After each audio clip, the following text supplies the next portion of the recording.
ఎన్నో ఏళ్ల పాటు మంత్రిగా పనిచేసిన అనుభవం కూడా అయింది. సుదీర్ఘ రాజకీయ ప్రయాణంలో ఎన్నో డక్కాముక్కీలు తిన్నారు. ఆ అర్హతతోనే ఆయనకు పార్టీలో అగ్రాసనం కట్టబెట్టారు. ప్రభుత్వంపై ఉద్యమాలకు ముందుండి దిక్సూచిలా నడపాల్సిన ఆయనే క్యాడర్ను ఇరకాటంలో నెట్టేశారు. ఎవరైనా ఏం చేశారు? Watch this story. Kunduru Jana Reddy రాజకీయాలతో పరిచయం ఉన్న ఎవరికైనా పరిచయం లేని పేరు. దశాబ్దాలుగా రాజకీయాల్లో ఉంటూ వివిధ మంత్రి పదవులు నిర్వహించిన ఆ స్థాయి నేతంటే ఎంతో పరిణితి ఉంటుందని భావిస్తారు. కానీ ఆయన తన మాటలతో పార్టీని కేడర్ను ఇరకాటంలో పెడుతున్నారు. తాజాగా జానారెడ్డి తెలంగాణ కాంగ్రెస్ శ్రేణులను అయోమయంలో పడేశారు. ఆ పార్టీ నాయకుడు పొన్నం ప్రభాకర్ చేస్తున్న ఆమరణ నిరాహార దీక్షకు సంఘీభావం ప్రకటించడానికి వచ్చిన జానా దీక్షపై మరోసారి ఆలోచించాలని చెప్పి కలకలం రేపారు.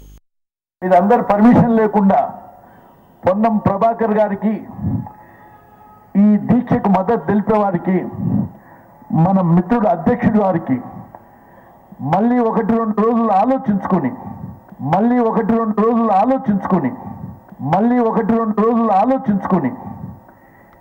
ఈ ఆమరణ నిరాహార దీక్ష కాకుండా దీన్ని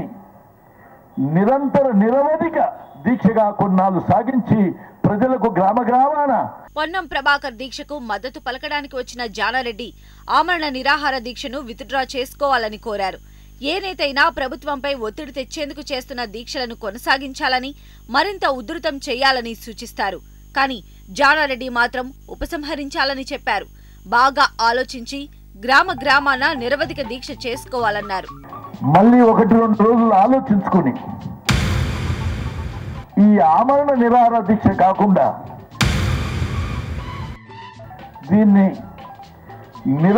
నిరవధిక దీక్షగా కొన్నాళ్ళు సాగించి ప్రజలకు గ్రామాన